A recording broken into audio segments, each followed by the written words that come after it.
MICAH Beats activated.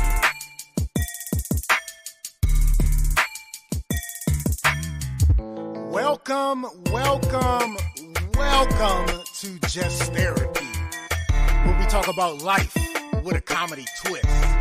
With your hosts, comedian Sean Boyd, Antonio Ferguson, and Miss KT. We talk about a whole bunch of shit from politics to people actually taking shits. So sit back, relax, and enjoy the therapy session. Man, this be dope. Make a motherfucker want to rap. I can't rap, man. Hold on, here we go. I can't rap. I really can't. But come sit down on the couch with us. Man, I can't rap. Come to the couch. Enjoy the show. Let's go.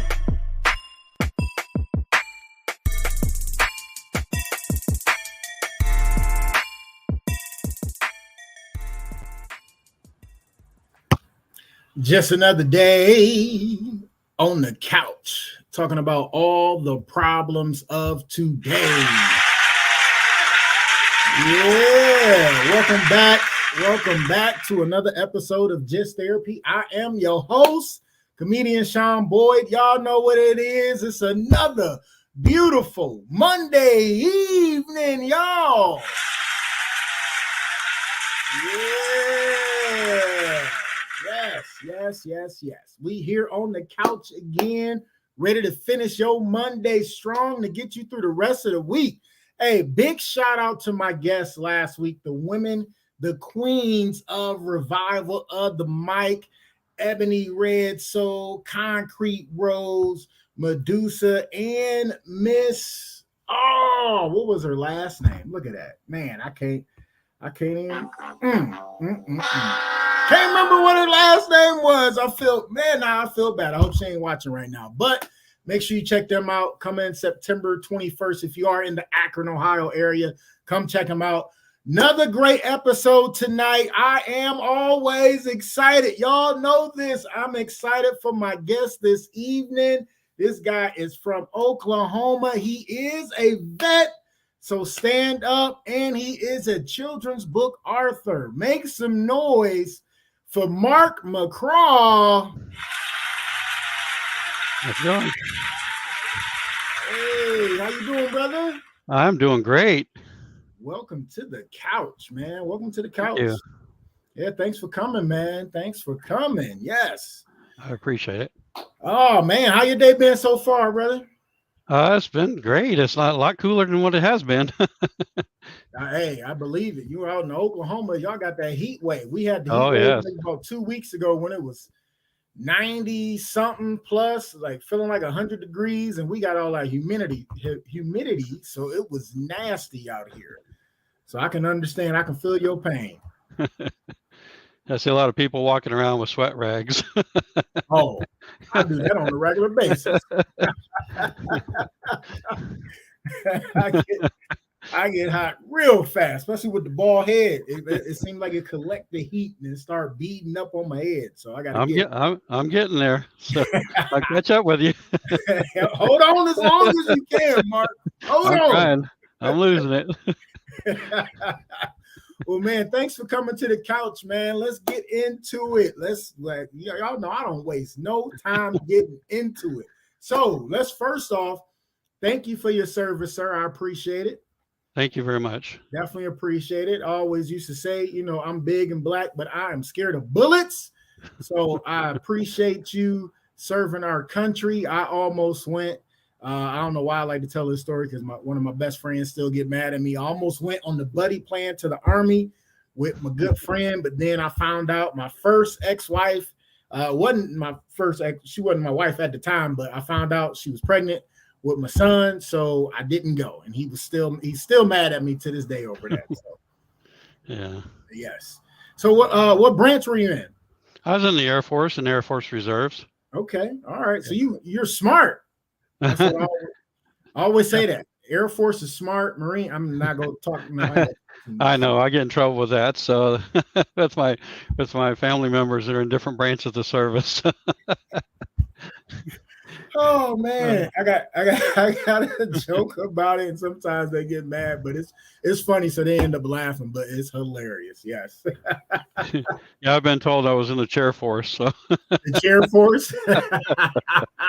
It was a Marine that said that, wasn't it? no, it's actually somebody in the Army, Oh, okay, yeah, Army or a- Marines. I know one of the two said it. Army paratrooper.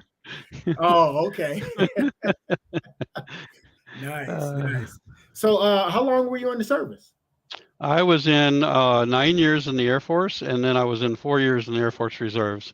Okay, all right, Yeah. all right. And I don't know if that's a dumb question, but did you like it?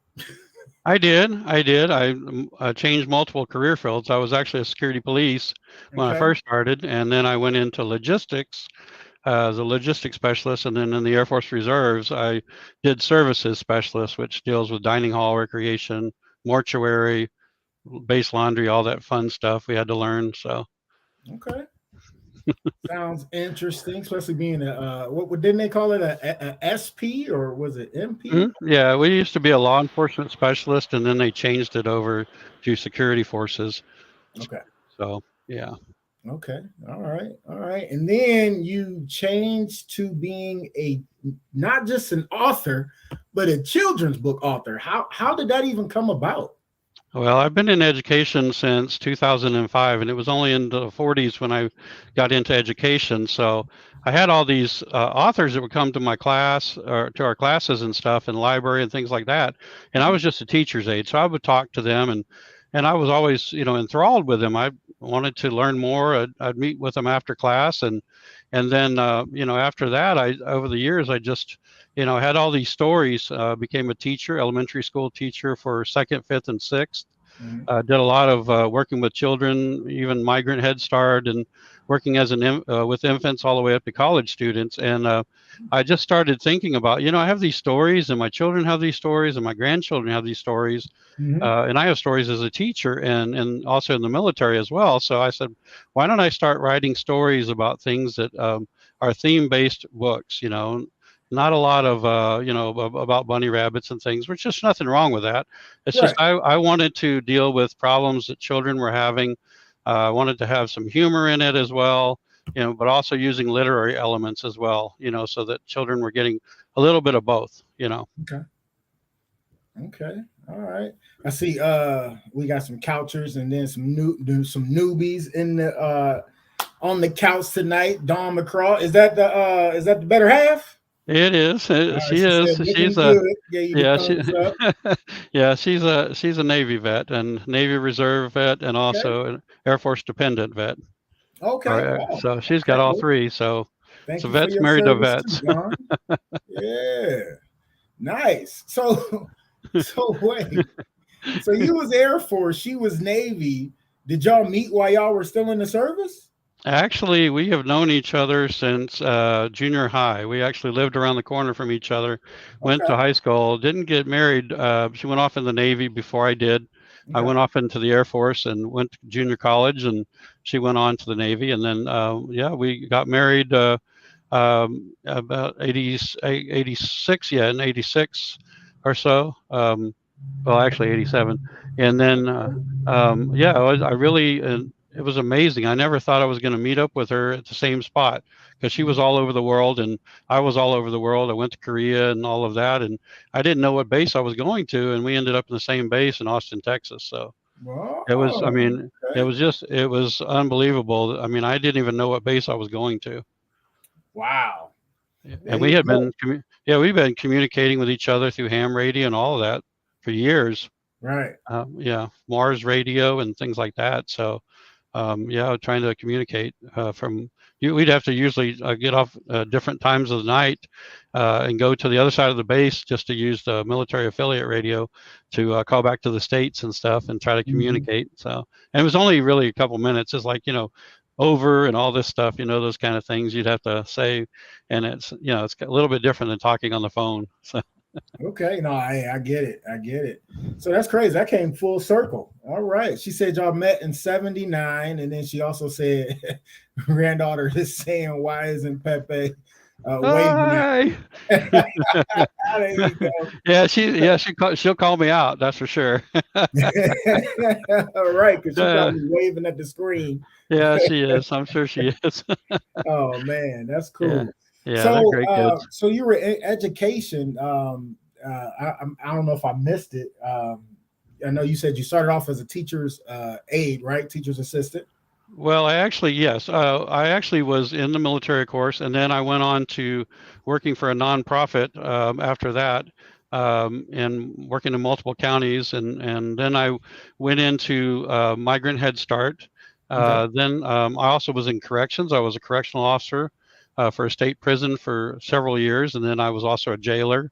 And I've done daycare, and so I've done quite a bit of different career fields, working in different spectrums of things, and of course, tons of part-time jobs. But you Right. know, those are my main careers I was involved in. So I've met a lot of people and learned a lot of things, and and decided I wanted to get into education and share some of those things about what it's like to you know be in the military and things of that nature. So. Okay.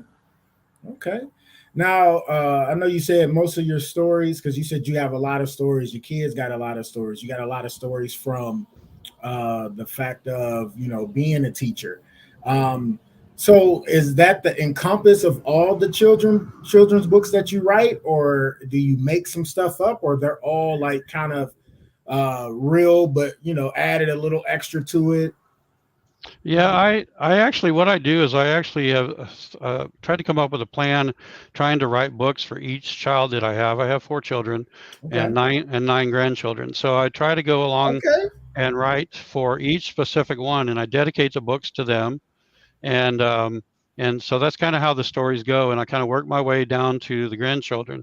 And some of the other ones that I write are really based on experiences as in education. Okay. So I come up with these stories, and I'm one of these kind of people that I have to run and write it down right away. I can't wait to. I text myself if there's a conversation that I think's great with the grandchildren. I'll actually text myself just so Mhm. I can remember it, because I won't remember it. And later on, I'll go back and look at those texts and use it as dialogue, or use it as a theme-related book. So, you Right. know, like I had one was a toilet paper caper of 2020. It Yeah, was I seen that cover. was written for one of my grandson, or for my grandson, one of my youngest, not the youngest, but one of the youngest grandchildren, and Mhm. and I'm excited because people in Germany bought that book, and you know, Nice. so I've had books that were bought in Australia, and so I never thought it would get that far, and it actually started in 2020. Uh-huh. Um, it took me 9 months to write through a publisher with my first book, Mhm. and then I don't know what happened. It was like boom, boom, boom. I started writing books and started getting into this groove. And I had talked to my publisher, and they're like, "Oh, well, you want to do another book?" I said, "I've already done seven since the last time I talked to you, you know, Right. 6 or 7." And so they're like, "Wow, you've written more children's books in 1 year than most people write in a long time. That usually Right. takes a long time, but I had these stories bent up and I wanted to share them. So, um, and now I'm already on very close to publishing book 8 about bullying. So Wow. Wow. thank you. Wow. That's nice. I like that. I like that. Thank you. And I've already got 3 more that I'm working on right now. So I start writing on the manuscripts. I don't do them one at a time. I just start writing them, and then I put them away, and then I come back Yeah. to it, Okay. and usually it's like that, 2 or 3 at a time. And I've already got titles for the next 7. So Nice. Nice. Nice. So your wife said you were a pastor too. I read that in your bio as well. yes, yes, I was a pastor, and I did that for a while, and I wanted to actually be a chaplain in the prison. And what's really unique about that was, as I was trying to do that, I wasn't allowed to do that in the same prison that I was working in. So I had to drive 30 or 40 miles to another prison and volunteer as a volunteer chaplain in the prison system Okay. because of conflict of interest.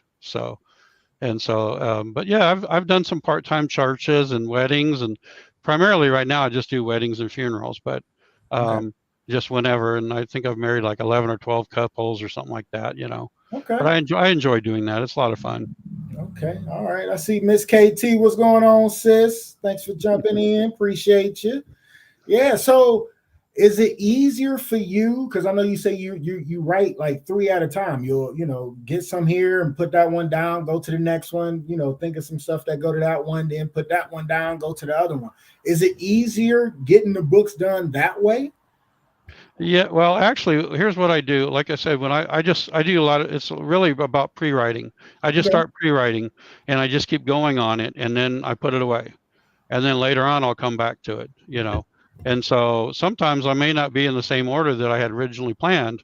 Right. So I might switch the order around and say, I think I'm going to do this one, because it's, a lot easier it's not as long of a book, and the illustrators and things like that, I can, it can go out a little bit quicker than some of the other ones that are long-term books that take a little bit longer to, go through an illustrator. And I hire, illustrators and formatters and editors, and I actually have children that read the books. So I Nice. hire so I hire through their parents, and I find the Okay. children that are that age, and then they actually read the books. Okay. So they kind of put their stamp of approval on the Hmm. book to see if Right. it's So so they'll read. So basically, I do Audibles, Kindles, Nooks, uh-huh. those kind of things, softcover, hardcover, and I do ebooks. So so I kind of do different formatting. And that's kind of the process that I work on. Is I just do a little bit of time every day. I'm doing something, whether I'm going to an event or, and if I don't get a lot of people at the event, I'm constantly planning for the next event, Hmm. or or even writing a manuscript. Or if I think of one right off the top of my head, I'll start writing. So yeah, so like today I was actually at a place all day, and a place that does like nutritional shakes and stuff. So it's just different things that I go to, book signings and things of that nature. And so Nice. Nice. Now, how did you go about finding your publisher? Like, did they seek you out, or did you reach out to them? Because I know a lot of people, with their first book, self-publish their first book. yes, I had went to a conference and found out that really traditional publishing is very difficult to get into. Hmm. And if you look at a lot of writers who have been denied 28 times and all that stuff, I Hmm. didn't want to go that route because, one, even if I did get accepted in traditional publishing, I you have to have so many books and a time commitment, and all that. And I wanted to be able to be free to write when I wanted to write. I didn't want to have the stipulations. I wanted to be able to be more, creative and things like that. Okay. And so I started looking at a self-publishing company, which is actually part of Simon and Schuster. Okay. And at first, I looked at some reviews, and I'm like, I don't know about this. But then I realized that those were like 2018 reviews. Okay. So, and I said, well, I'm going to give them the benefit of the doubt. I'm going to talk to them. And and I started kind of investigating more. And they did everything they said they were going to do. And it did cost a lot of money. It's not cheap to publish a book through a publisher, Right. self-publishing. And so it's a lot of money, but the end quality is yes, I could have put it like on Amazon and all this, and it would have been cheaper. But a lot of bookstores want you to have that clout behind you. They Mhm. want you to be able to have a publisher's name on your book, and they're more willing to talk to you if you have that publisher's stamp on there, that stamp of approval, so to speak. And I'm still using the resources, even though I'm done with the first book with my publisher. I still communicate with my publisher, and we still have conversations about future events and you know national book festivals and things of that nature, and we Okay. constantly communicate still. But I also have another publisher in South Carolina, that's also, it's Palmetto, and then I have Archway was the first one. So Hmm. I kind of have had three books that have gone through publishing companies, and then the other ones I've done myself, hiring vendors and things like that. And you know my wife, sometimes she's kind of my last editor. I go like to 10 different editors, even editing processes, it seems, constantly doing it through a program that I use, and going through an editor, and then I'll come back and I'll say, hey, I asked my wife, I was like, can you look at this and see what you think? And a lot of times she'll say, I'm looking at it from a different perspective, and you need to go back and change this. And because when you're constantly looking at something over and over and over, you Right. don't see if there's a mistake. Right. And So somebody it's else good. can catch it. Yeah, exactly. So Hmm. you get a third party, even though they might be related to you. um, and at least, they kind of know, like, I don't know about that. You might want to change those sentences. So I go back and relook at it. And I've done that before. I've actually gone back to an editor based on what my wife had said. And I'm like, I didn't realize I was doing this, and that's the thing about self-publishing. Every day is a learning experience. Mm-hmm. I didn't realize that I had actually gone from first person to second person to third person. I was going back and forth, but I didn't realize that. So, and those are the kind of things that your editors and stuff can help you with, and your, people who are objective and they can see it from a different kind of lens. Right. Huh. That's interesting. I like that, because you said you went from first person to second to third in the book. I didn't even think about having that process, because like sometimes, when you talk, sometimes you talk in second person or whatever, but as far as writing, I think that would be crucial, because you don't want to have that many different points of views. Is that right? Yes, you don't want to have, if you're going to write something that should be in first person, then it needs to be in first person, Right. not going back and forth. And I didn't realize I was doing that. So like I said, everything is really, in self-publishing, to me, is trial and error. Mm-hmm. You get better and better and better every day. Now, right now, I'm actually I was training somebody to be an author, and I never thought I would even get to that point. And I'm not an I'm not an expert at it, Right. but I share with them all the resources that I know. Yeah. And I'm like, I don't keep it to myself. It's not confidential information or anything like that. Right. But, I share it with other authors, and they're like, oh, I didn't know that, and then, all these different events that I go to, I probably met 70 authors in the last couple of years. I constantly just talk to the authors, and they're like, oh, I didn't know that. And then they go, well, did you know that? And we go back and forth. Right. So if we're sitting at a book signing with two authors, or another author or whatever, we sit there and collaborate.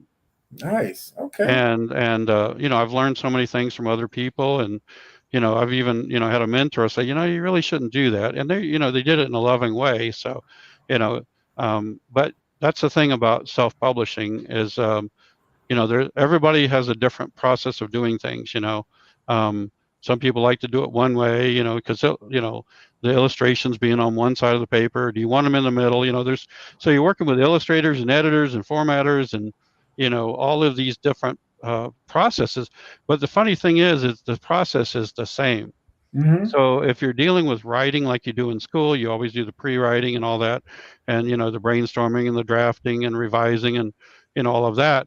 But it's something that they're learning in school, and so I usually tell the kids that in school that I do the book signing or book events with is follow this writing process. You need to learn this, and then then I go on to say, look, after you've done this, you really need to format the book, and you need to make sure the cover image looks good. So you got a lot of rules on the cover image that, like Ingram Spark and Amazon KDP, they want to have, and some in ebooks too, they want to have it in a certain format. So you have to make sure that you have the right size book, the trim size. There's just a lot of, like, if you don't, what happens is you get a book that's printed that's all off kilter, and you don't want that. Yeah. So you don't want like a 5x8 cover and an 8.5 by 12 interior file. It's just not going to work. Oh, okay. Yeah. All Yeah. right. Yeah, so you have to make sure that those things are lining up, and it's the same thing with Audible. Audible is very particular, which is good. Mm-hmm. They might have 15 different steps that you have to go through, but usually it'll take like 3 weeks, and it has to be good quality audio, and you can't. A lot of times you can't just like do it in your office and got all this background noise. It's got to be in a studio or somewhere where there's not a lot of background noise, and then even raising up the decibels and all of that stuff. So there's so many stipulations that you have to follow, but once you do it, it's it's amazing to see, hey, my book's on Audible, or hey, there's a boy reading my book on YouTube, and nice. It's just it's for me, it's a blessing. Mm-hmm. I never got into being an author to make money. I got into it because I wanted to make a difference in the lives of children.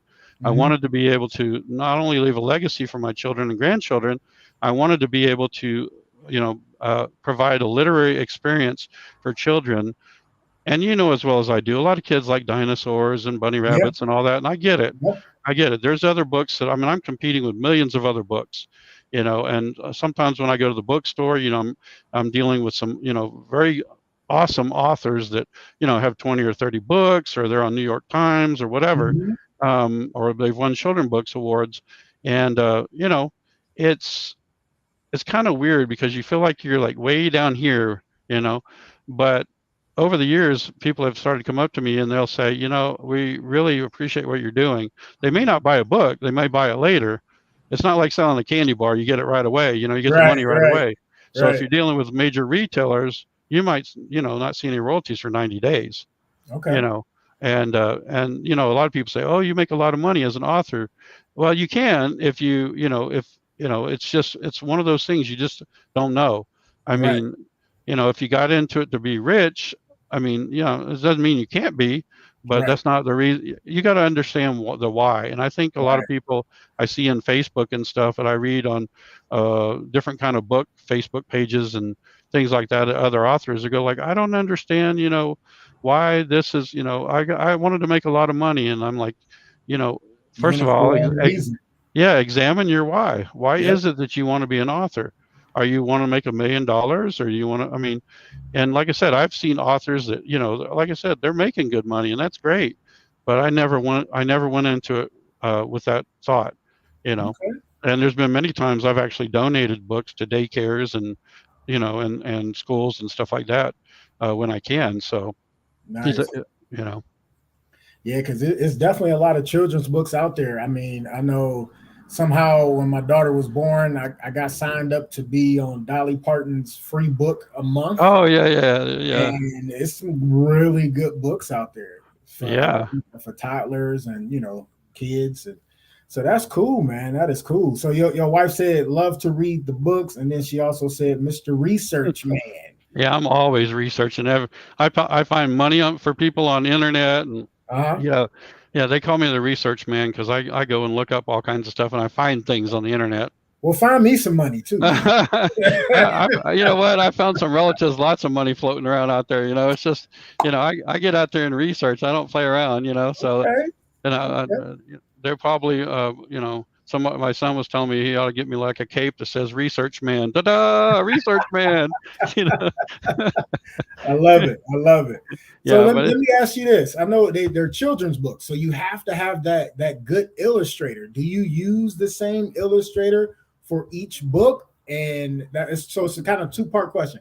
Do you use the same illustrator for each book? And then how did you even go about finding a good illustrator that you liked?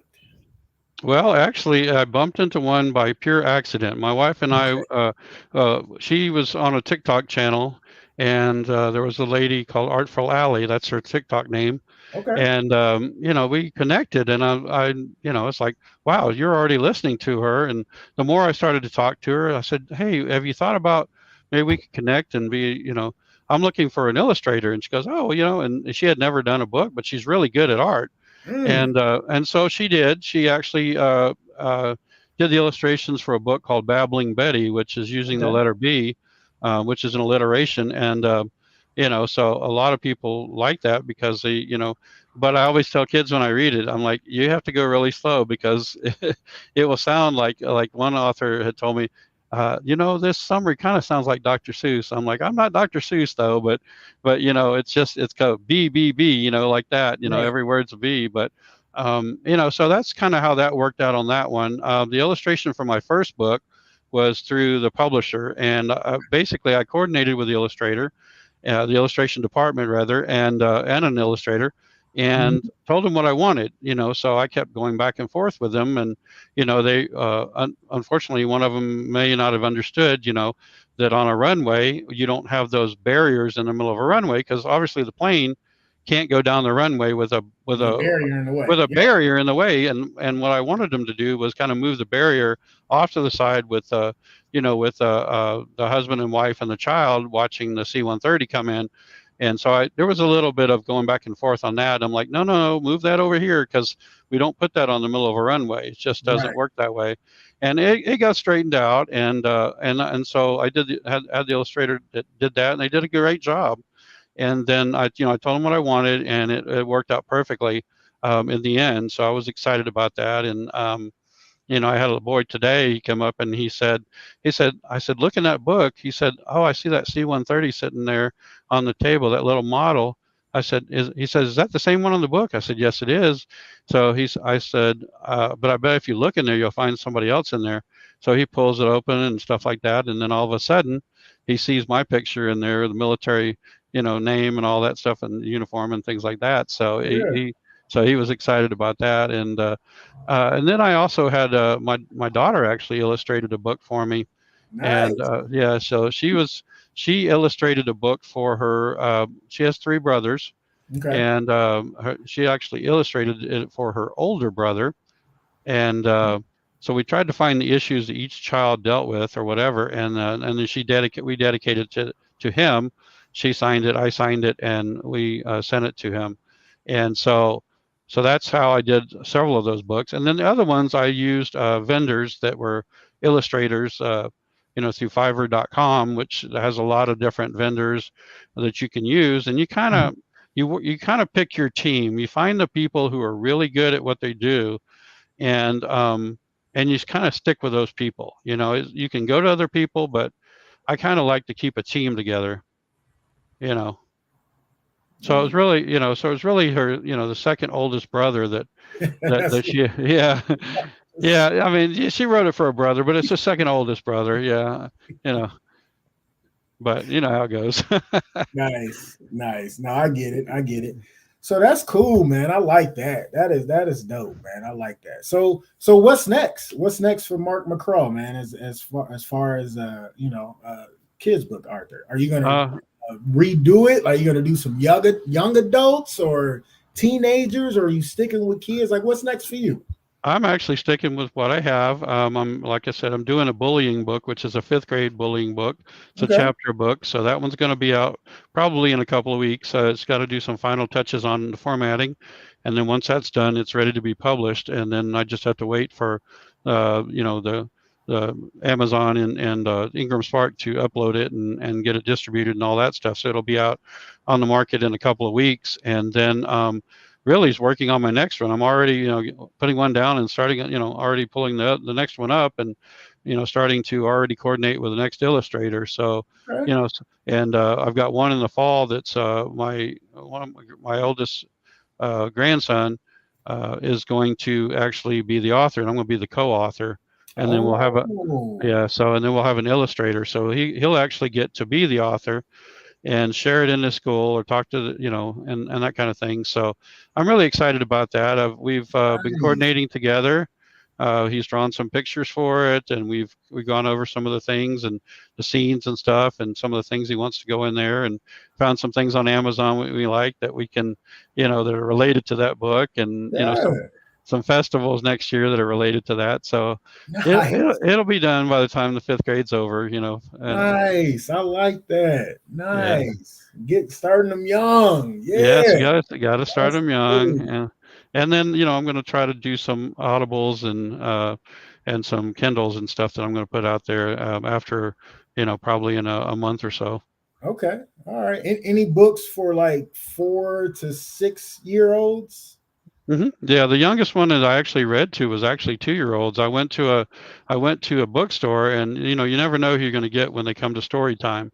Yeah. So it's so funny because the little 2 year olds that come in with their little sippy cups, and they had donuts on the counter, and they had their little donut in their hand, and they're just sitting there very attentive to what's going on, and I'm showing them the little airplane and going around with the C-130, little plastic C-130, and talking to them. And one of the little kids comes up, and his mom's helping him. He goes, my grandpa was in the military. you know, because he's so young, as 2 or 3 years old, because they're usually like 2 or 3 usually, Yeah. and that's the youngest that I've ever read to.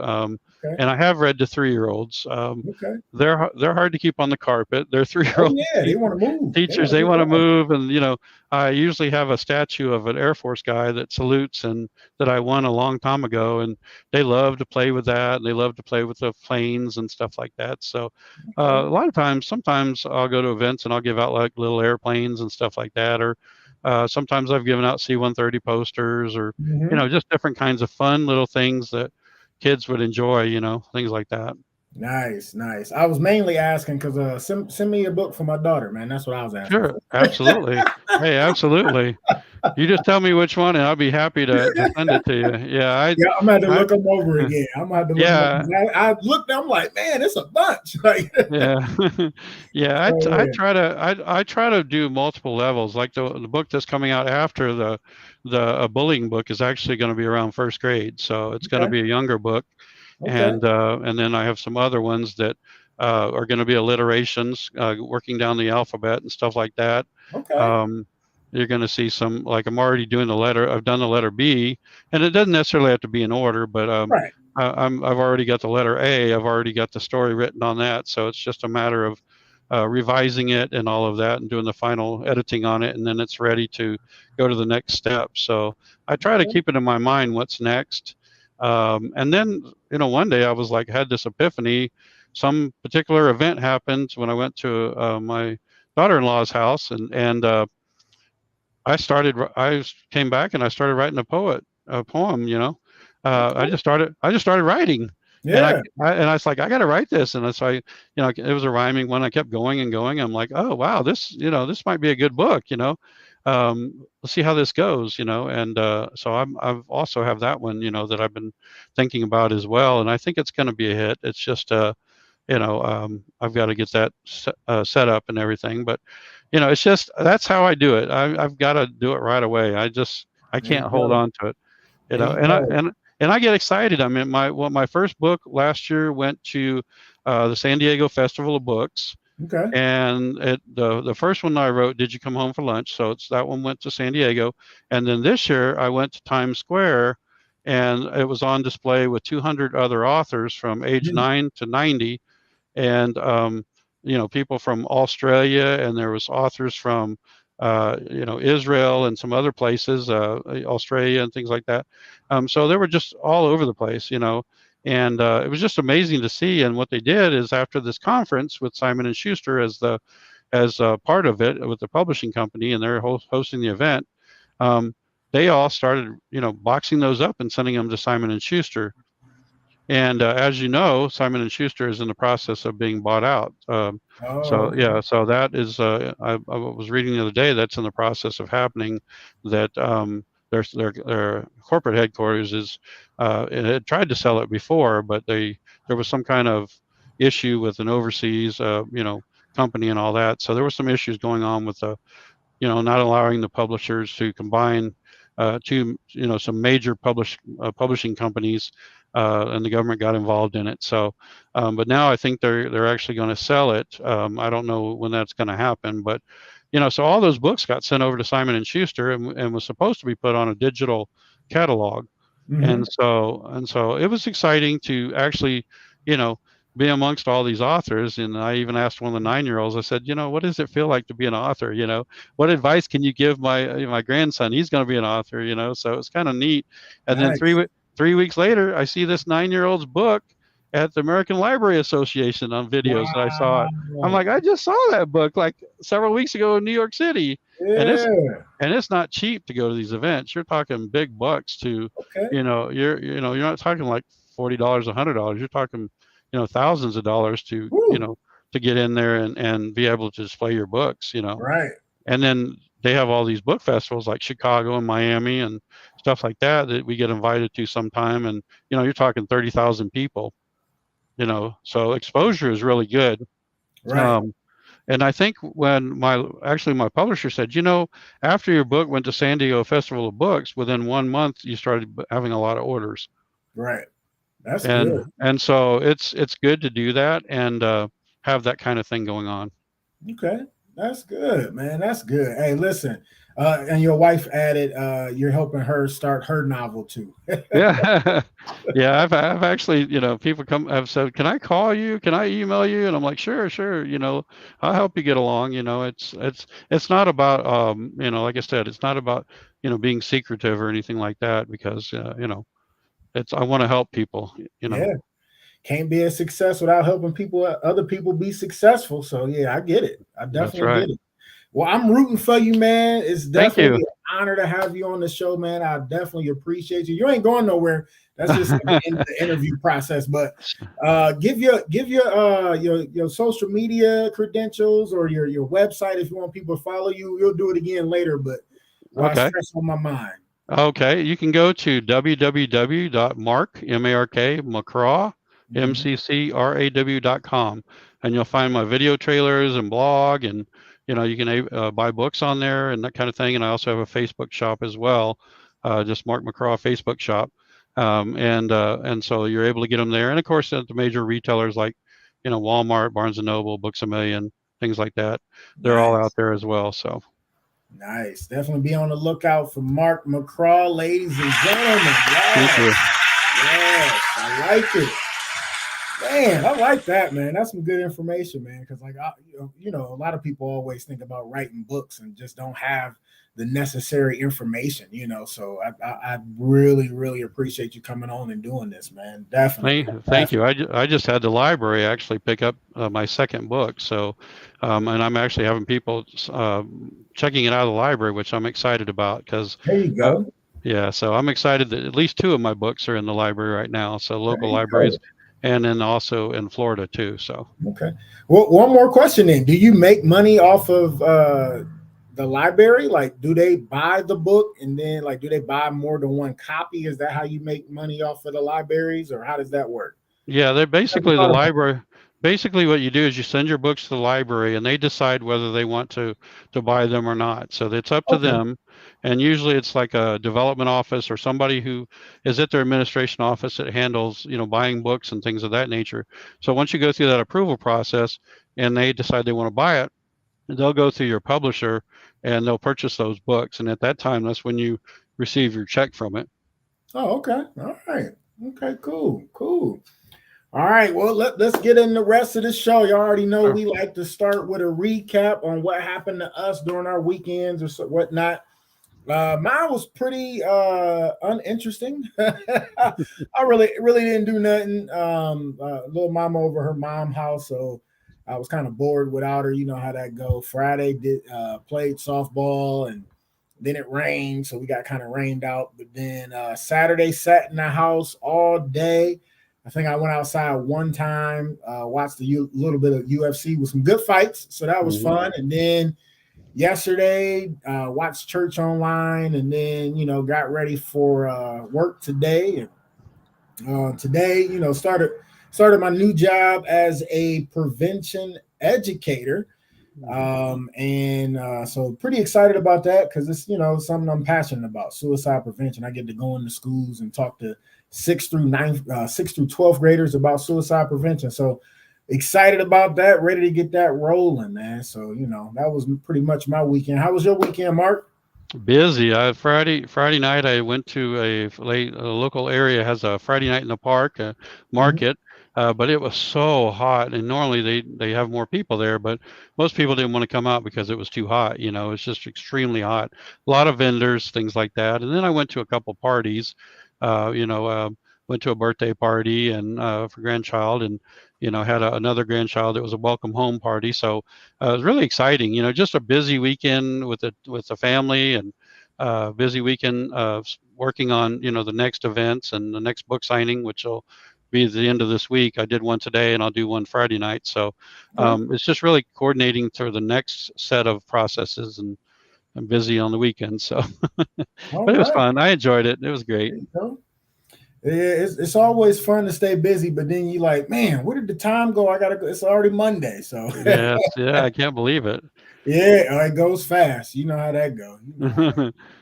Hey, thanks, Mrs. McCraw. I appreciate it. She said, "Congratulations on your new job. Appreciate it." Absolutely, absolutely. She said, "Getting ready for the podcast." LOL. Yeah, that's that Monday for you. All right, one of my favorite. Well, I always say, I mean, every subject on here is my favorite subject, but subject we like to do. We like for the couchers to get into my past and our guest past with childhood memories. Mark, give me one childhood memory. It can be funny, crazy. It don't matter. Give me a childhood memory there, sir. Okay. I had a grandpa. His name was Grandpa Mel, and he was a World War II hero. He was responsible for doing a lot of heavy equipment, and Diego Garcia with burials, military burials, and things like that. Something that he really didn't like over the years, and he was just a big guy, 6 foot, 240 pounds. Ended up being a chain gang guard later on, and things like that. And he was so funny because he would go into like a store where a Christmas tree was, and he would just it was just crazy. He would uh, just really go nuts, and things like that. But he was a great guy. He really was. He like put his teeth in the glass one time, and like he used to have dentures. He would go to the store with the Christmas tree. He'd like it, and then all of a sudden, you know what he would do? He would actually say, I want that one. She goes, no, you can't have that. It's on display. And they go, well, what do you mean it's on display? You can't do that. And so he would drag that thing right out. It was just he would drag it right out and he goes, sir, you can't have that. And he was like, Grandpa Mel, he didn't take no for an answer. So He said, I'm taking this. he said, I'm taking that Christmas tree. Yeah. And he was just, crazy that he would do stuff like that. And, then when he put his teeth in the glasses, I couldn't figure out why the waitress wouldn't come up to wouldn't come up there, so it's just, yeah, he was just funny like that. Nice. All right. My childhood memory this week will be, let me think. I just had it in my head. Mm-hmm. I can't remember it. Okay. Oh, so I'm gonna talk about the first concert I ever went to. So I couldn't say big concert goer or nothing like that, but growing up, I got to see some of the best concerts, and my very first concert was the Jackson 5 concert at Municipal Stadium in Cleveland. And I remember half falling asleep, but it was I think it was like the opening acts or whatever, but it was so crazy and in awe to see Michael Jackson and the Jackson 5 do their thing. But at that time it was about Michael. Everything was about Michael Jackson. It wasn't even about the Jackson 5 no more. But to see people passing out from Michael being on stage was something I will never forget. Just the simple fact of it was like grown men passing out because Michael Jackson was on the stage and they was like that close. Oh my gosh, just to see the fans that he had and the impact that he had on people, man, just from his music and his artistry. So that's gonna be my childhood memory this week. I haven't actually talked about that one. Like we talked earlier, I was like, I've done childhood memories so many times, and I still always remember one I ain't did yet. Yeah, there's just so many. It's great though. There's great memories. Yeah. Oh yeah. And then Dawn's laughing, and she said, "Not the Impala, LOL." Oh yeah, I got in trouble for that one. That was that's a story for a different podcast. Right. Hey, you can say what you want on this one. Yeah, well, no. The reason why she's saying that is because I ran into the post with my dad's Chevrolet Impala because she was wearing a swimsuit. Oh, he was a little distracted. I was a distracted driver. I don't know what happened. It's just crazy. Yeah, it was. My girlfriend Lisa chimed in and said that show was so good. It's funny because we were talking about concerts one day, and she was at the same show that I was at when we were kids. Hilarious. Oh wow, that's awesome. So that would have been an amazing concert. Funny. Yeah. Oh yeah, it was. It really was. It really was a good concert, though. Shorts. So I said I'm getting in trouble with it. I didn't live it down. My dad, he didn't get. He just mom made me sit all day long and just worrying about if my dad what was gonna happen when my dad came home, and he didn't. He gave me the silent treatment. And that was it. But it's about a $1,500 worth of damage to the side of the car. So. Yeah, it was one of those yards, that goes around, and we had a house in the middle, and it wasn't designed for Chevrolet Impala. It was designed for like a smaller car, so I had to go around the yard and behind the house and come Uh-huh. around and do it the right way. So, Don't feel bad. I remember crashing my parents' Cadillac coming out of my best friend's roundabout driveway. And it really wasn't my fault. Like I had to go to McDonald's to get food for the family, but I had to drop something off at my friend's house. So I was dropping some weed off to him. But that wasn't the reason why I crashed. When I came out of the driveway, you remember the styrofoam that the McDonald's cups used to be in when you would get like hmm two or more. yeah. That flimsy stuff, I had it, and when I turned out the driveway, it went to fall, so I went to catch it hmm and ended up hitting this little bitty tree that tore my parents' Cadillac up. So I, Oh goodness. Did you hide after that?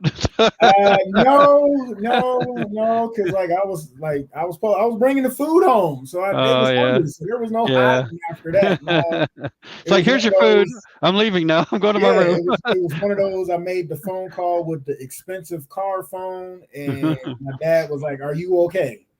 Like that was Yeah. his first thing. Are you okay? I'm like, Yeah. how'd you know something just happened? He's a Hindsight, psychic. because I was using that phone that was so damn expensive, something had to happen. So yeah. He was a psychic. He knew something was happening. No, he always knew. He always knew. Yeah. All right. Another subject we love to do on this podcast is flowers while they're still here. Instead of being conditioned like so many of us are to give people flowers while they dead and gone, we like to give flowers to people while they are still here and they can smell those roses. My flowers this week are going to go to two of my guests that was on last week's episode, Ebony Red Soul and Concrete Rose. I want to give them their flowers because just for the simple fact, I met them. I met them almost 15 years ago. Around the time I started comedy, and they were in the poetry scene.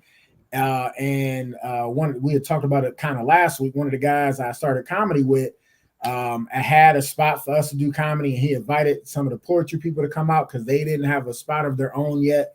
But then when they got a spot, they welcomed us in open arms. But them two ladies were always a pleasure to watch. Just command the stage with the poetry, and it was always something that that'd make you go they were always attentive, and they just were such sweethearts and just such good all around people. So Concrete Rose and Ebony Red, so you guys are getting your flowers this week, ladies, because you deserve it always. So you guys are getting your flowers. Yeah. Don't say it. Don't all parents. Yeah, that's true. Mark, who you want to get your flowers to this week, sir? Actually, I want to give it to two people. So I would like to give it to my wife. She's really not a flower person per se, but she's put up with me for a long time, and helps me when books and things like that and editing. And so I really appreciate that because it helps me out a lot, and that encouragement. And then I'd also like to give a shout out to my social media coordinator named Shelby.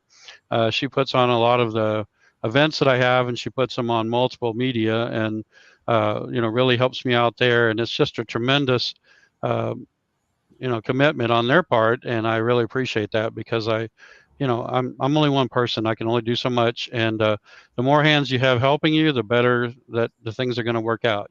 So there we go. So Shelby and Dawn, you ladies are getting your flowers. Yeah.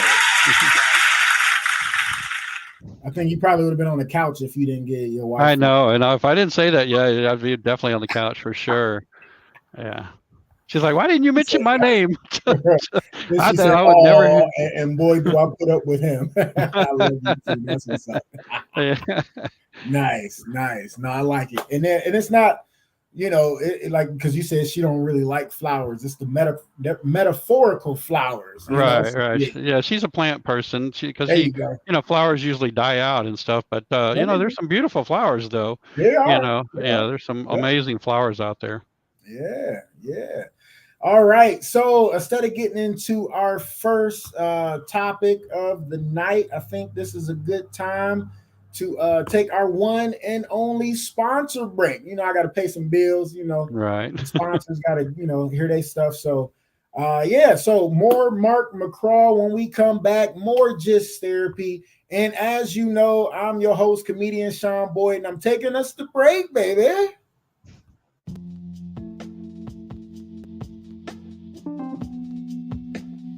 Primal Screen in Kent, Ohio. For all your screen printing and embroidery needs. Quality work, on time, fair prices. For more information, call 330-677-1766. Again, 330-677-1766.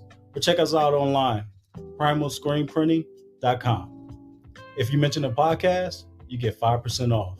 Peace.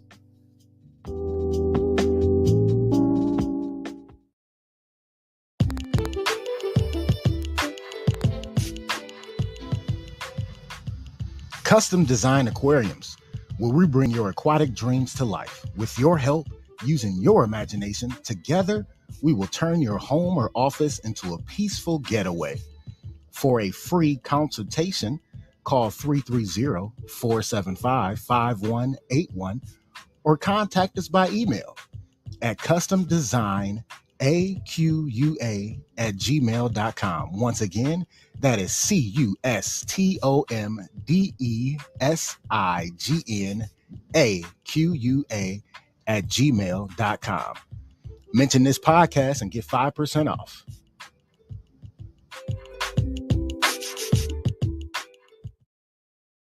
Man, y'all know I love me some pizza, y'all. And I'm telling you right now, I got the pizza place for you. And I was saying not too long ago, if y'all remember, I said they had 2 locations, 2 more on the way. But guess what? Today was the grand open of the 3rd location to Twisted Tomato Pizzeria. Yeah. I need a hand clap right there, damn it. Yes. Yes, my guy, friend of the couch. He done been on the couch. You got to watch that episode with Brad Cover, the owner of Twisted Tomato Pizzeria. He opened his 3rd store, so there are 3 locations now and 1 more on the way. First location is in Cuyahoga Falls, Ohio. Address is 1909 Bailey Road, Cuyahoga Falls. Their phone number is 330-928-2222. Second location is in downtown Akron, across the street from Rubber Duck Stadium. That address is 325 South Main Street, Akron. Their phone number is 330-849-5707. And that 3rd and new location is in Stowe, Ohio. That address is 3031 Graham Road, Stowe, Ohio. Their phone number is 330-673-9410. Oh my gosh. Listen, when I tell you I love Twisted Tomato Pizzeria, I don't just say that. I've had it. It is so delicious. My favorite location has to be, hands down, the one in downtown Akron, across the street from Rubber Duck Stadium, because of the beer wall. They got 36 glorious taps with wine, ale, IPAs, lagers, whatever you can think of. It's beautiful. I call it the Dave and Buster's of beer because you go in there, you put money on the card, you walk up with the card to the tap, bing, start pouring. Pour as much beer as your heart desires. It is so good. When it hits your lips, it's just so good. Another thing I love so much about Twisted Tomato Pizzeria, they cater to your taste buds. Some things you got in your mouth that let you know things are delicious, they cater to them. Check them out, I'm telling you. And I say that to say I'm a cheeseless type of person. I'm allergic to milk, so I say no cheese, extra sauce, and every time it is perfect and it is delicious. That first bite, every single time I go, bitch, like it is just that damn delicious. I'm telling you, if you are ever in the area of Cuyahoga Falls, Stowe, Ohio, Akron, Ohio. Check out Twisted Tomato Pizzeria. If you mention Just Therapy, the podcast, since they are the official sponsor of us, you get a 10% discount. 10% discount. 10. Everybody likes something off, so try them out. He keeps saying he go change the slogan to bitch, but he's scared, and I understand why, because families buy us pizza all the time because it's so delicious. So if it's pizza, it's possible. Twisted Tomato Pizzeria. Check them out. Yes. Yeah. And we are back. I still got to find that damn sound. I can't find it, man. I love it. That's the one I miss.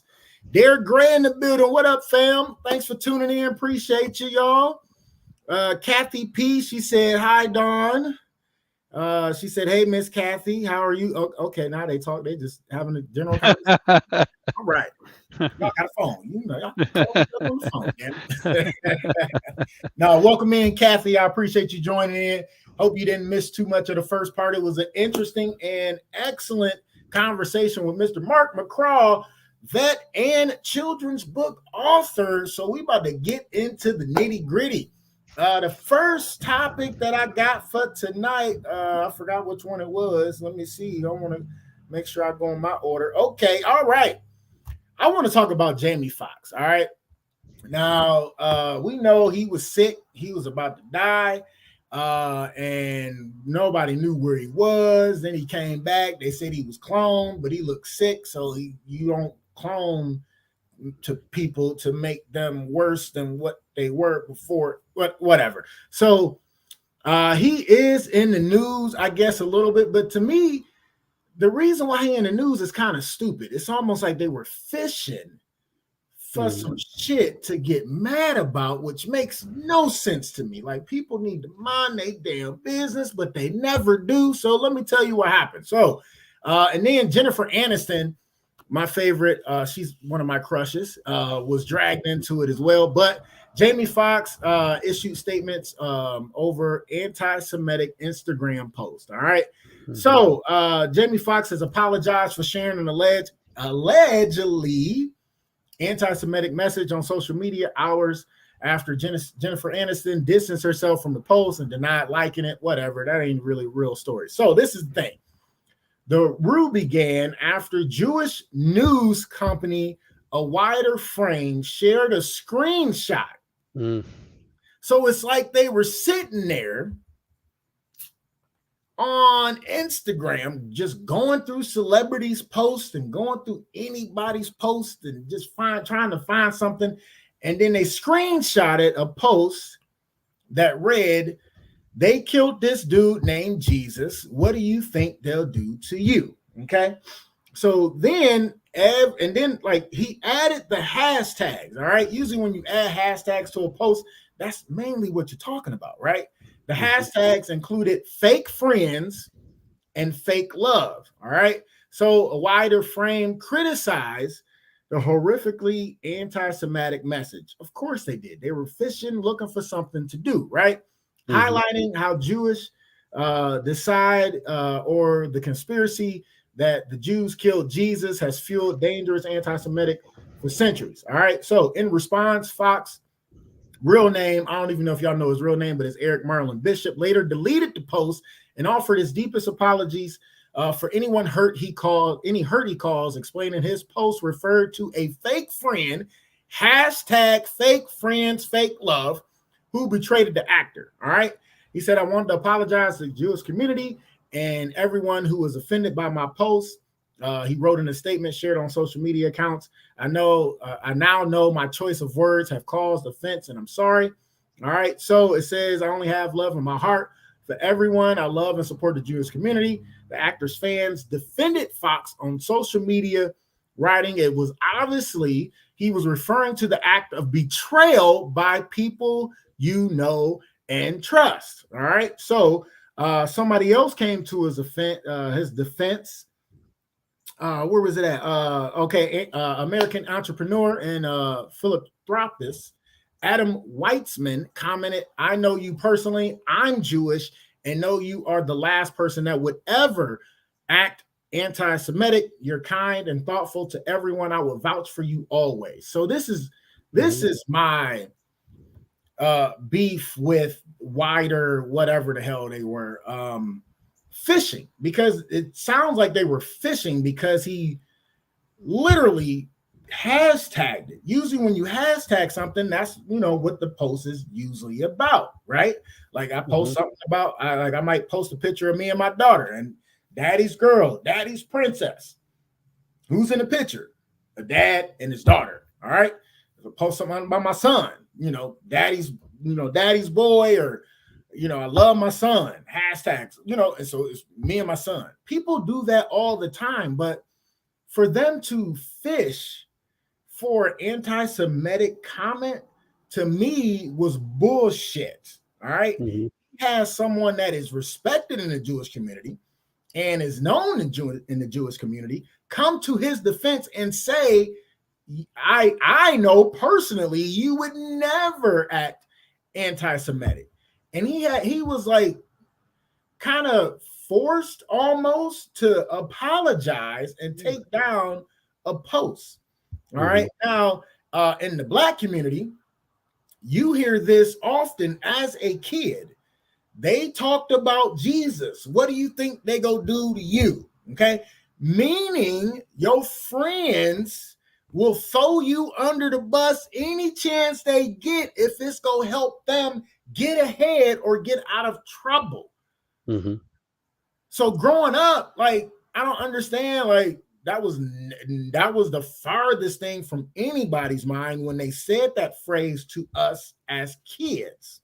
Not being anti-Semitic, not being against Jewish people or anything like that. It was saying, if Jesus, the perfect man that did no wrong, that performed miracles, God's son that came to save us, if his friends, his disciples, his crew talked about him, threw him under the bus, what do you think you, as an imperfect man, what you think they're going to say about you? That's how we always took it.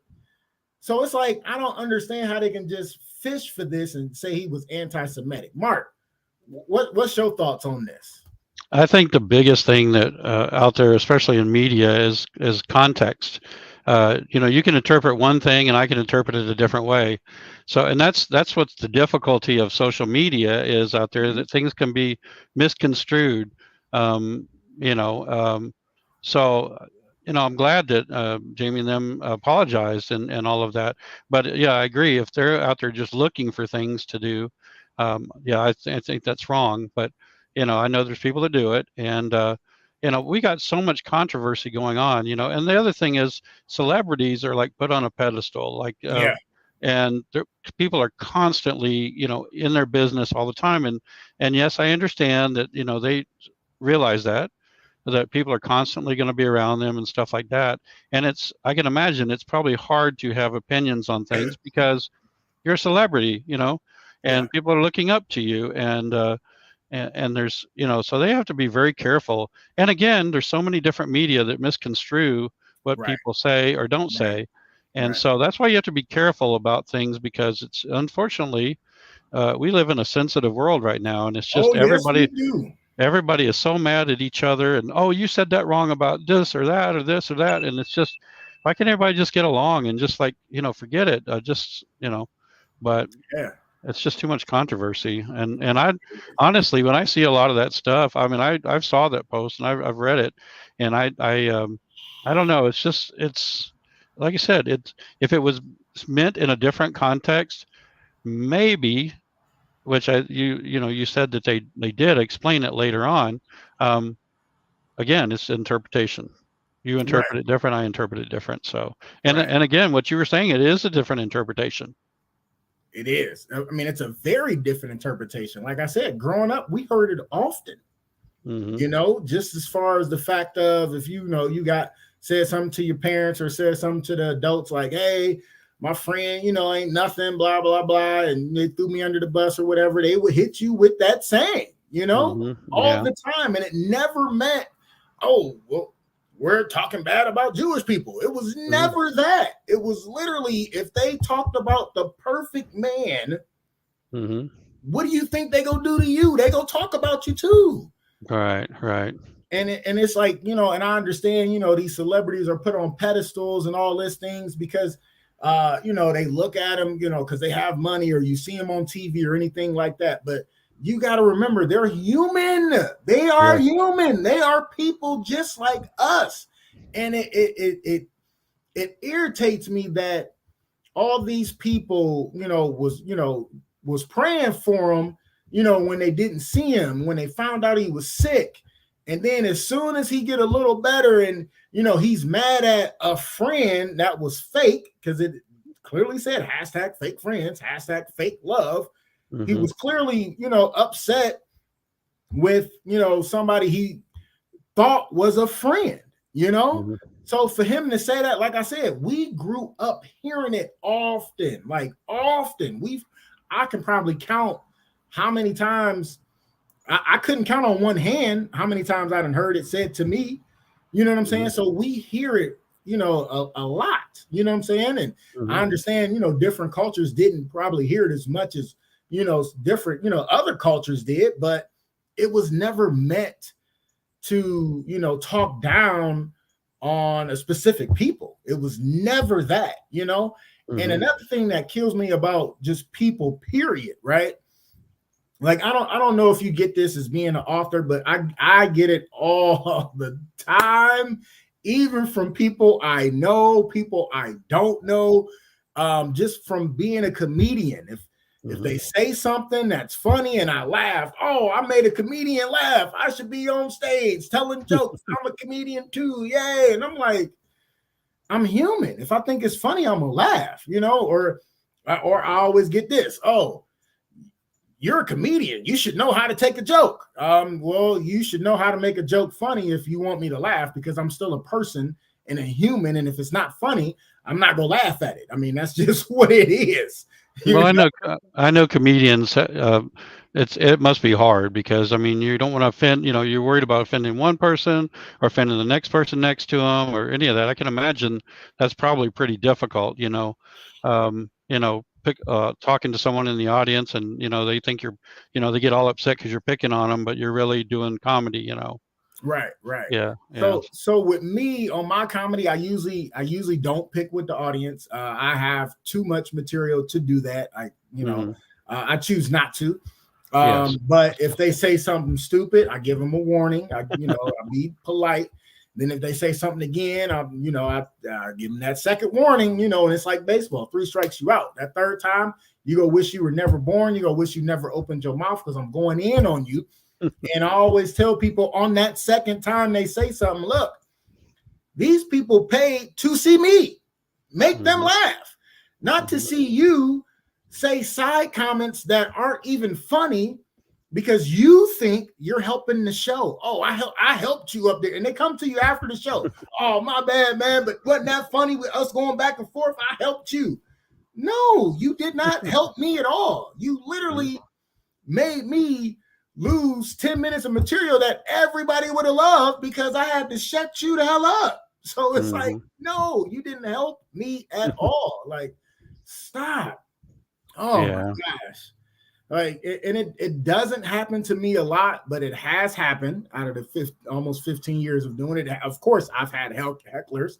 Yes, it has happened, but it doesn't happen a lot because, I'm not a small guy, and, I command that stage. So, most people just shut up, listen, and laugh, and, if I talk to the crowd, it's literally just to, involve them and, and have them talk. We might make jokes, back and forth, like, oh, what do you do? But I usually don't, like I said, I don't usually do that at all. But if we're having a good time, I just like to involve the crowd and kind of like ask questions, but not to, make them, embarrassed or anything like that, just to involve them and make them feel like they're part of the show. But it was one time I was in El Paso, Texas, right? Now, me and you, Mark, are minorities in El Paso, Texas, okay? Right. And it was one other black guy in the audience, and he was talking to me, and I'm like, dude, what are you doing? Like me and the headliner was black, and then it's like two people, him and another person that were black. Everybody else, it was like a couple white people, but it was, everybody else was Mexicano. Like, so we're, the minorities. Like, what do you think I need help for? Like, you supposed to be one of the people that are easily just laughing as loud as you can, enjoying the show. Like, then after the show, oh man, wasn't that funny? Blah, blah, blah. Like, dude, no. Like, literally, like, you should feel stupid. Like, why are you talking to me while I'm up on stage? Like, and the shit wasn't funny. Like, stop. Like, but yeah, people. Sometimes, you just want to smack people. And you can't please them all the time. That's what I'm learning. That no matter what. I mean, Yeah. I've had people criticize stuff, and I'm like, come home, and it's called the imposter syndrome. You probably heard about it. Yes. And and it's like, oh, really? I mean, one person said that about that, and really, they were more worried about the illustration that was on the front of a book that really didn't even make any difference of what they said, And I'd gone home, and I was like, I really don't understand why they did this, because being a person that was a kind of a perfectionist when I grew up, I used to worry about those things, and I've started to learn over a time that, you can't please everybody. You're gonna have those people, and if it's one or two or three or whatever, you just got to learn how to deal with it. So. Yep, gotta learn how to deal with it, learn how to keep it moving. That's it. Gotta have that thick skin, That's right. That's right. People, it's always one that's gonna say something. And most of the time, if they say it on Facebook, I just let other people comment, and and I just sit back. Put them in their place. Yep. Yeah, I just sit there and watch, and then I'll say, if you'd like to order this book, I make it very positive after all that, Right. and then they shut up. But exactly, because I don't want to get wrapped up in all that drama back and forth, man. It's not worth it. I'm not doing it. It's time consuming. Real quick, my post is not up for debate. This is just how I felt. So if you don't like it, you can delete me. But I'm not gonna sit here and argue with you. That's right. It's not worth it. So it's not worth it. Not at all. So some people just don't have that common sense gene. Everybody didn't get that. Oh man. All right. So our next topic tonight, I know we talked about it last week, but it's back in the news, man. You getting this is more information about what happened with the Alabama brawl. And they wanted to shed some light on what was going on. Actually, I heard the actual captain of the ferry called into a radio station, and I heard the whole conversation on how he just was so pissed, so appalled, and just so mad that he couldn't get off the boat and help his first mate, because the guy that actually went to so they said what happened was the boat, it was a pontoon boat, was in their designated parking spot, pretty much by the dock to let the passengers off. And the captain was saying, the boat with, all the equipment and all the people weighed so much. And it's like, we trying to get everybody off safely. And all they needed to do was to move their boat up 4 to 6 feet. Not move it totally, just move it 4 to 6 feet. And he started to say, he knew exactly whose boat it was, because he remembered them year after year after year, because it's always been some kind of problem with those boaters. And he went on to say, he was on the loudspeaker. It was like, say, hey, can you move the boat up just about 4 to 6 feet? So, because you're in our spot, you move it up a little bit, we'll be able to get in. He said it 5 times. They gave him the bird and walked off and disappeared. And he was like, in the boating world, he said most boaters, 90% of boaters are friendly. If you need to move somebody's boat up a little bit, it's really not a big deal. And so the first mate had to, move their boat up just a little bit so they can get the spot. didn't move it all the way out of nowhere, didn't take it, just moved the boat up a little bit so they can come on. And the captain was like, the guys finally came back or whatever and start running down there. And he was like, I thought it was just going to be a general conversation or like, hey, I had to move your boat up a little bit, so we can get in. And he said he thought that was going to be the end of the thing. And then they jumped on him. And then, what happened after that. But so they turn the spotlight on Montgomery's racial history. Y'all know that y'all seen the viral video of the chaotic brawl along Montgomery. Alabama's riverfront has renewed national conversations about racial tensions in America. Fight between a group of white boaters and a black co-captain of the riverboat escalated into a melee. I think it was like last Saturday before that, when a group of bystanders joined to help because he was literally getting beat up by 7 people. He was the only person over there. So they said they did make a lot of arrests. There was a lot of arrest warrants that has been issued for 3 men in the altercation. Investigators looked into whether there was enough evidence to charge for a hate crime or inciting a riot, but they said the actions did not meet the criteria, he said.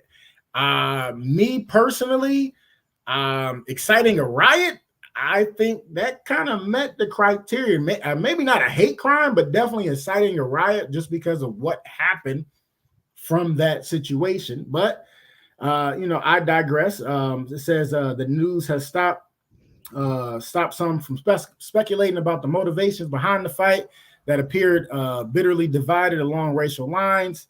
In a sworn statement to police, a witness alleged that a racial slur was used before the brawl began. Social media images from the brawl quickly became memes. Some of the funniest memes I've seen in a long time, if I must say so myself. But they say jokes and memes aside, historians have noted that the altercation has once again placed Montgomery at the center of the conversations around race. Here's a look at the Montgomery story, racial history.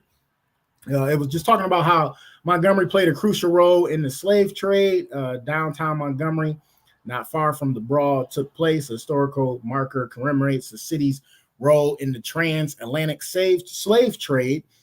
Historian and chair of the Department of History and University of Alabama told CNN the state played a substantial role in the domestic slave trade until the Civil War.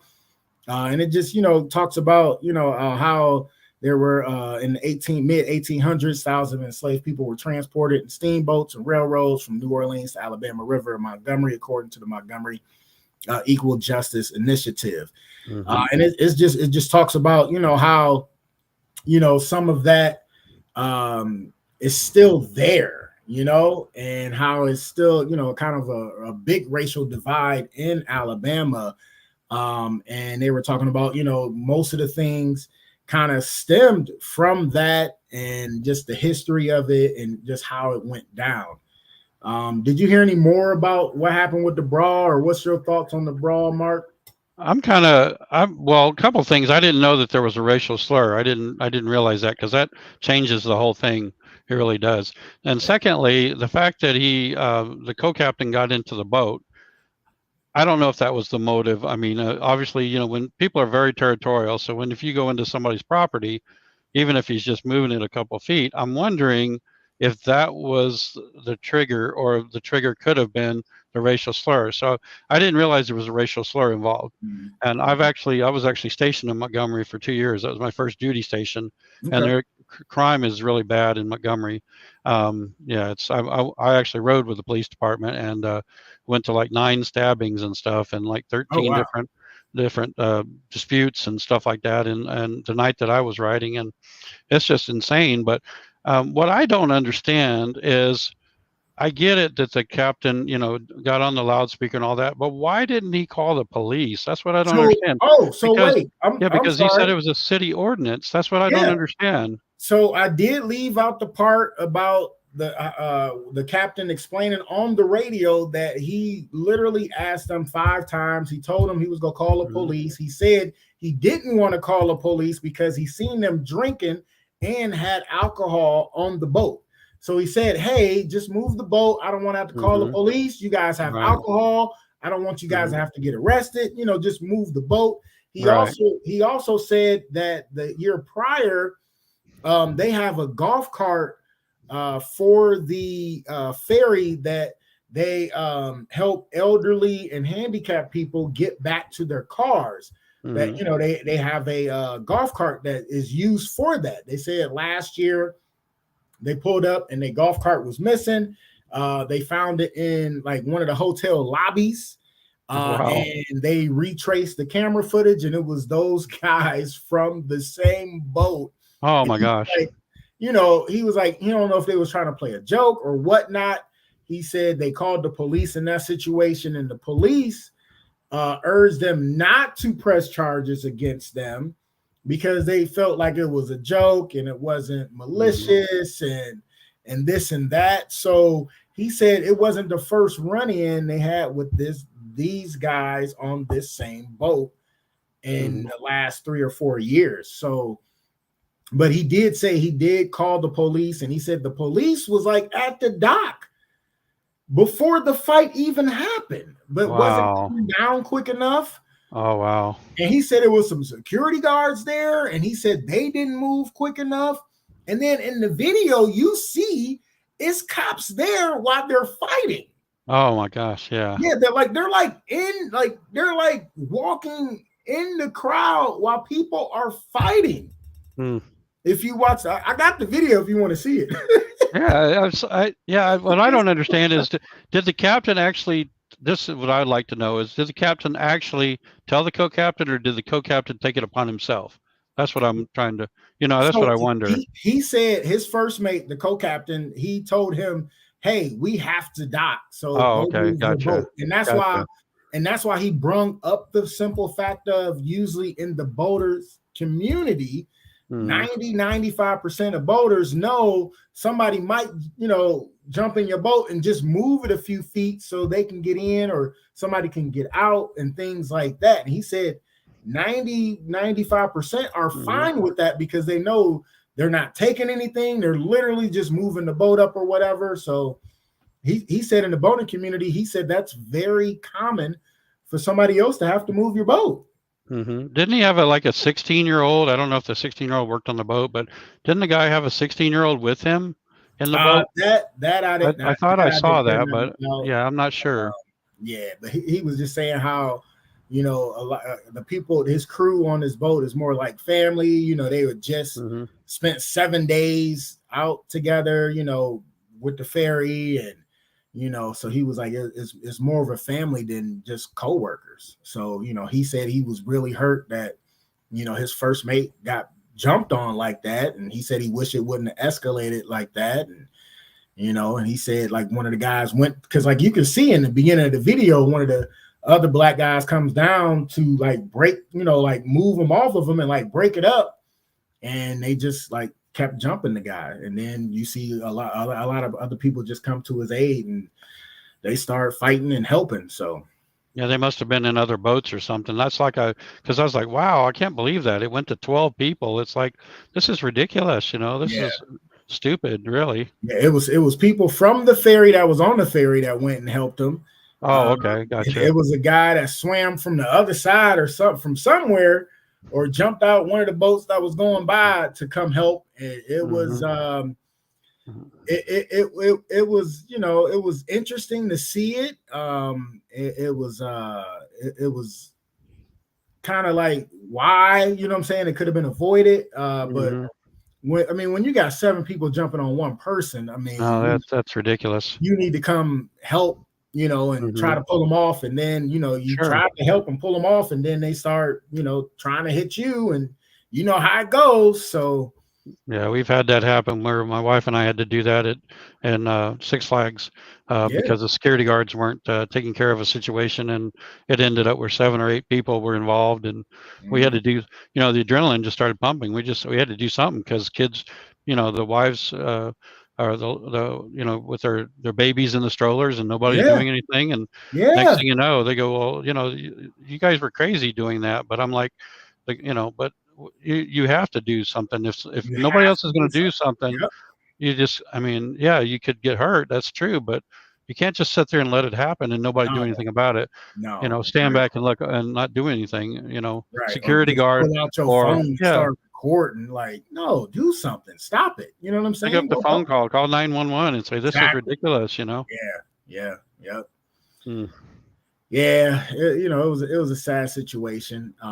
Like, I mean, it was a simple thing of him asking for them to move the boat. And it's like, Mhm. come on now. And when alcohol gets involved, people get that liquid courage. But it's like, Mhm. is it really that damn serious? You can't move your boat up 4 to 6 feet because you took somebody else's spot in a big ferry at that? 4 to 6 feet. That's all he asked. Mhm. That's all they needed. Mm. And it's a pontoon boat. The pontoon boats are only about maybe 8 feet, 10 feet, Mhm. 12 feet, somewhere in that range. You Yeah. couldn't move up a little bit. Like, come on, all that could have been avoided. Yeah, and look, and they're going to end up in prison and all that, in jail and all that stuff, and like you said, possible federal charges if they go Yeah, that route. yeah, So, no, it's senseless. it is. It is really senseless. It kind of irritated me how senseless it was. But yeah, like I said, we talked about it last week, but it came up again. So I was like, let's kind of do a Sure. little update on it, especially since I heard the captain speak. I should have got that recording. It was about 8 minutes long though. I was like, I don't know if I'm gonna want to listen to that again. Yeah. Sometimes you just get tired over and over and over the same Yeah. thing, every day. Yeah, It's I was like, I everybody's- heard it, and I know like the whole synopsis, and I can do that in like 2 minutes. What he said in 10 minutes. So Yeah, and you're probably going to hear different stories every day. Somebody's going to tell you something different. And it yeah, probably didn't even happen. It's just it's Right. going to be it's never can tell what's actually the truth unless you were actually there. That's true. That is true. Absolutely. And that's why I was like, man, I heard the captain say, like, hey, that's coming out the captain's mouth, and we wasn't close enough. Like the volume wasn't close enough to hear a racial slur, but either way, they still shouldn't have jumped on him. No, they shouldn't have jumped on him. Yeah, I understand the part of it is like because people are territorial for their property. I get that, but I get that. yeah, but also like you said, alcohol, brings people get upset, and then like you said, if there was a racial slur, then they're like you said, people who are racist, then that's gonna start a riot. It's just ridiculous. Yeah, and it all could have been avoided by them just following the wishes and moving up 4 to 6 feet. Some people, they don't care. They just do whatever. They think they can do whatever. Like, no, this is my dock. Like, no, it's not. Like, this ferry can run your boat over and capsize your boat, and you want to be in the way of this ferry. Like, come on, man, move out the way. What a crazy world. Hey, yes. Speaking of crazy world, it is time for my favorite Now, this is my favorite topic, and by right, it is. It's time for crazy, funny, fucked up news. Yeah. Oh man, I absolutely love this subject, man. This segment, this subject, because I can never make this stuff up, y'all. Listen to this one. Gas station clerk arrested after asking friends to rob his store so he can go home early. Oh my gosh. Like, oh my gosh. These are the kind of friends you want in your corner. Everybody always says, if you need me, just let me know. But most people only have 1 or 2 people they know they can call for a favor at any hour, no matter what you ask. They're going to come through. Those are real ride or die friends. Well, one gas station clerk in Oklahoma, hey, your neck of the woods. So you might have heard of this one. Called in a favor from his friends to try to get him out of work early, and they showed up. And all of them ended up going to jail. According to the Tulsa Police Department, Isaiah Jones was working at a convenience store when he reported that a man walked in and handed him a note that said, "Give me all your money or I will shoot you." Jones complied and the suspect fled the scene, but once officers began to investigate, they found out there was more to the story. It turns out Jones had texted his friend, Alea Locke, and asked her to find someone to rob the store because he was tired and wanted to go home early. Well, Locke came through and asked her friend Stephen Jones, no relation to the store clerk, to carry out the robbery. Ultimately, all three ended up behind bars, with Locke being arrested on an outstanding warrant, while also potentially facing embezzlement charges. Stephen Jones, who committed the robbery, was charged with conspiracy to commit embezzlement and possession of a firearm by a convicted felon. As the store clerk, Isaiah Jones was arrested and charged with embezzlement and conspiracy to commit a felony, but hopefully he was able to rest up while he was in jail. Tulsa PD also issued a warning to anybody else trying to get out of work early. Our Human Resources Department and likely every HR department in the world would like to advise people that this is not the recommended way to leave work early. Oh gosh, that's crazy. Oh shit! Like he wanted to get out of work that bad, where he called his friend and said, "Hey, find somebody to come up here and rob me so I can go home early." And she said, "I got you, bestie. I'm on it." Called somebody else and was like, "Hey, go up to Steve. Go up to his job and go rob him so he can go home early." Like, because he gonna be like, "Oh, I was robbed. I don't feel good. I'm scared. I don't want to be here. I'm going home early."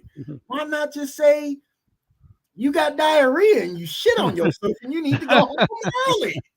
Like, now he's got a new home. Not the one he wanted. Oh like, gosh. did he really think he was gonna get away with this shit? Like, how could you think, "Oh, I'm gonna have somebody rob the store"? The robbery ain't gonna get, the person that robbed the store won't get caught. They won't trace it back to me and retract what everything I did because they stupid. They don't know. Like, what are you?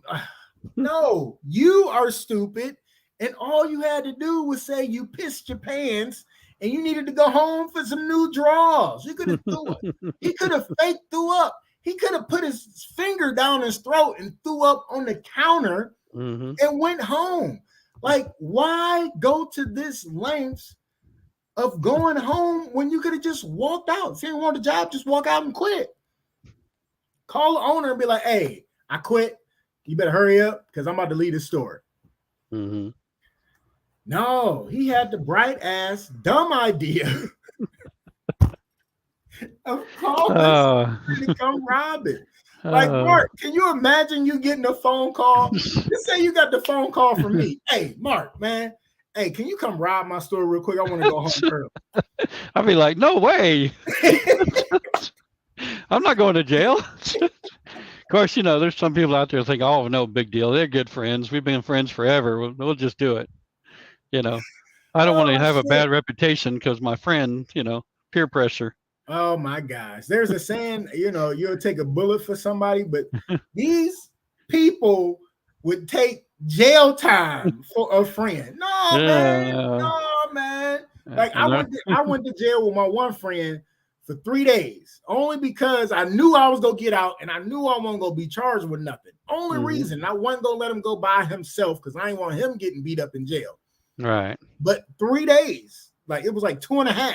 So that was the max. That was the only thing I was doing.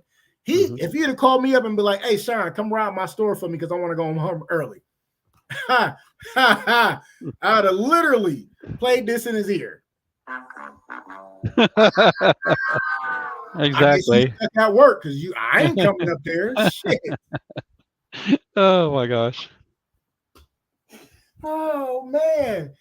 Oh shit. Would your wife come rob the store? Like if you was working, would your wife come rob the store so you can go home No, early? no, she wouldn't. She would not, for sure. Oh gosh. She said, "I'll see you in jail." I'm Hey, sorry, we got $1.99. We can't get you out of jail. I'll write you. I love you. I'll write you. We'll sell some more of your books so we can post bail. But That's right. That's right. but you're gonna be stuck for a minute with that dumb That's ass. right. Yeah, be writing on toilet paper, I guess. I'll come visit. Put some money on your books. That's it. Oh, Crazy. This is some shit. crazy stuff. Oh man, when I seen this one, I was like, you can't make this shit up. Like you really can't. Every story I have for crazy, funny, fucked up news, you cannot make this up. Like literally. I saw one similar to that. I'm ready to go home. Come rob my store. I saw one similar to that while you were brought up that conversation. Similar, the guy went to a nail salon. I don't remember what state it was. Walked in and handed him a note and all that stuff. And they wanted the money and gun and all that stuff. And they just ignored him. Everybody in the whole place ignored him. And he got ticked. He walked out. They never did find him later on. But they asked the owner, "Why'd you do this?" Or, "Oh, I didn't want my customers to be upset. So we just acted calm, cool and collected. And we just ignored him." And he got mad. So he walked out of the store. Really messed his day up. They said, man, if you don't get your ass out of here, like just still painting nails. Yeah, painting nails and doing hair and all that stuff, He ain't talking to us. Just ignore him. Yeah. Just keep doing the nails, keep filing. Oh gosh. Oh shit!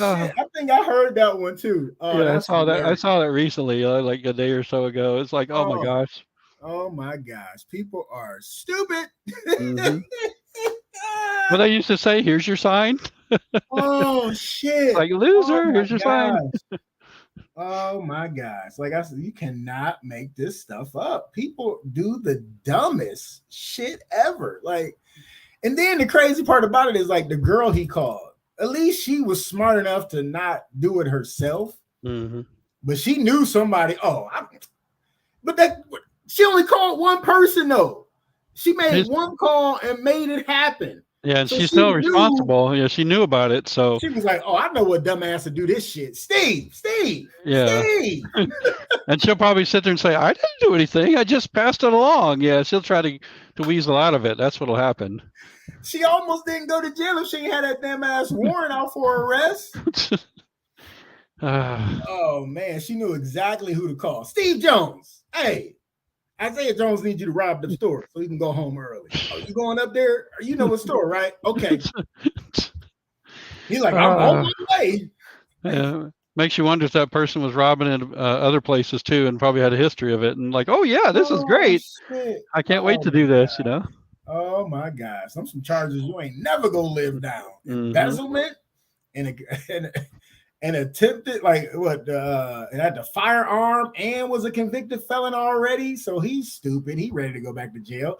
Then the other guy go get a felony for trying to commit a felony. And all he wanted to do was go home. Like, dude, act like you sick. Mm-hmm. Act like you sick. He could have rubbed some chocolate on his face or on his hand and be like, "Oh, look, I do in my hand. Like, I gotta go." Like, right. His pants. Like, oh man, these people. Woo-wee. Oh my gosh, you can't. I'm telling you, can't make this shit up. No, you can't. And that's this week's crazy, funny, fucked up news. Yeah. Oh man, good episode, man. Mark, man, thanks for coming on the show, brother. Hey, I enjoyed it. It's a lot of fun. Hey, I'm glad you did. I definitely enjoyed myself, man. Thank you for coming back on, man. Well, coming on. Absolutely. Man. Yeah, go on and give your social medias one more time. Give out your website. Okay, it's www.mark, McCraw, MCCRAW, markmccraw.com. All right. Thank you so much. All right, you're welcome. Make sure you check out his books. I know I'm gonna check out one. I'm gonna buy me one, and hopefully he'll send me one for free. I'm gonna do I both will. of them. I'll absolutely do that. Me and my daughter always have a story time every night when she here. So. Oh, that's awesome. That's great. Yeah. I try to encourage people to read, children to read at least 20 minutes a day. Yeah.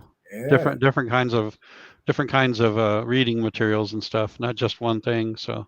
Right. Yeah. And then she'll get a book, and that's talking about that's her favorite book, and that's the only. No, we're gonna do another one. We're gonna do a new one. Nope. We're gonna do this one. So yeah.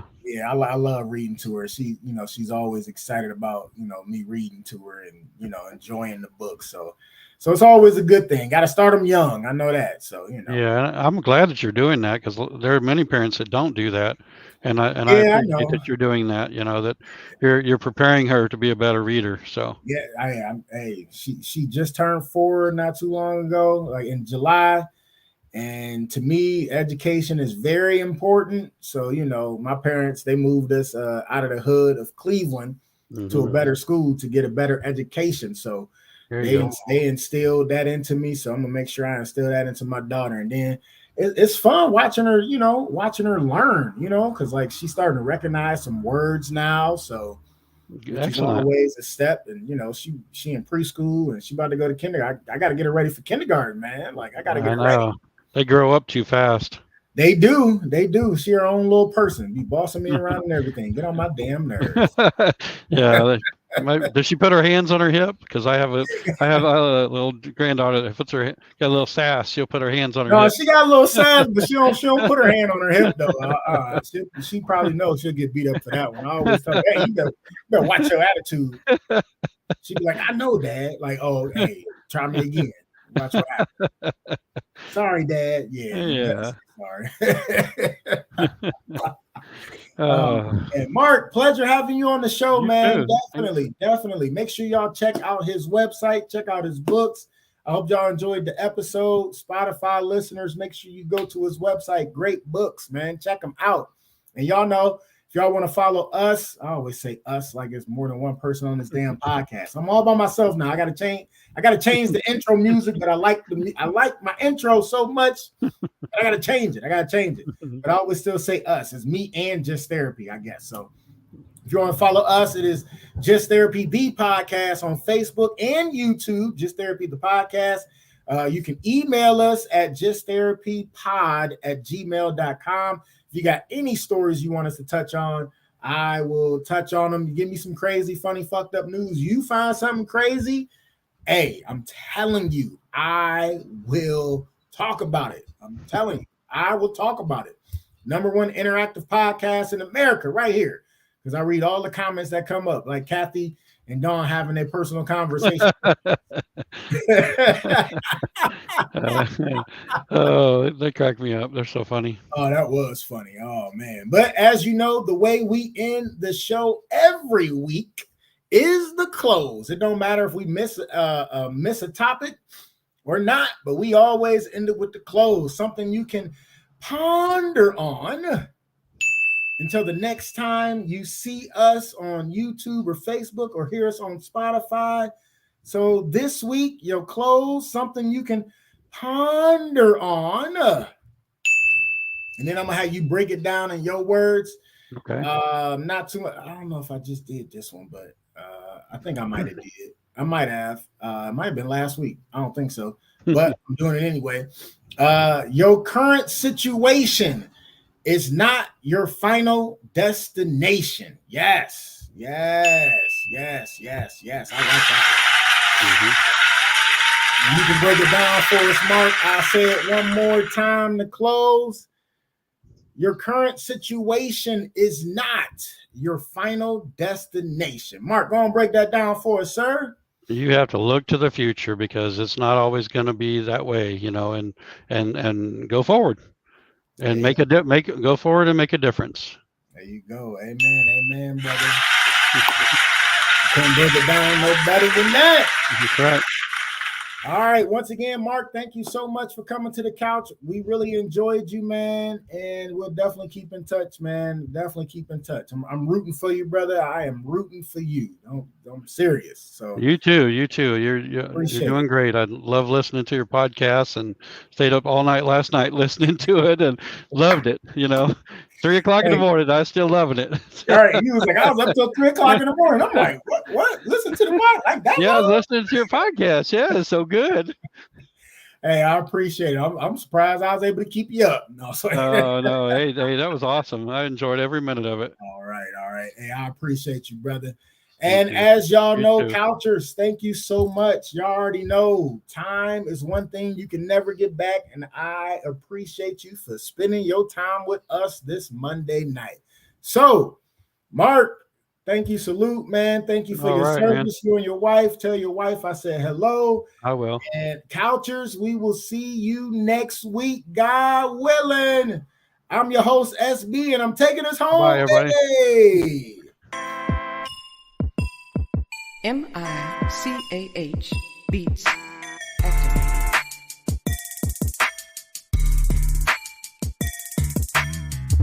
Welcome to Just Therapy, where we talk about life with a comedy twist. With your hosts, comedian Sean Boyd, Antonio Ferguson, and Miss KT. We talk about a whole bunch of shit from politics to people actually taking shits. So sit back, relax, and enjoy the therapy session. Man, this be dope. Make a motherfucker want to rap. I can't rap, man. Hold on, here we go.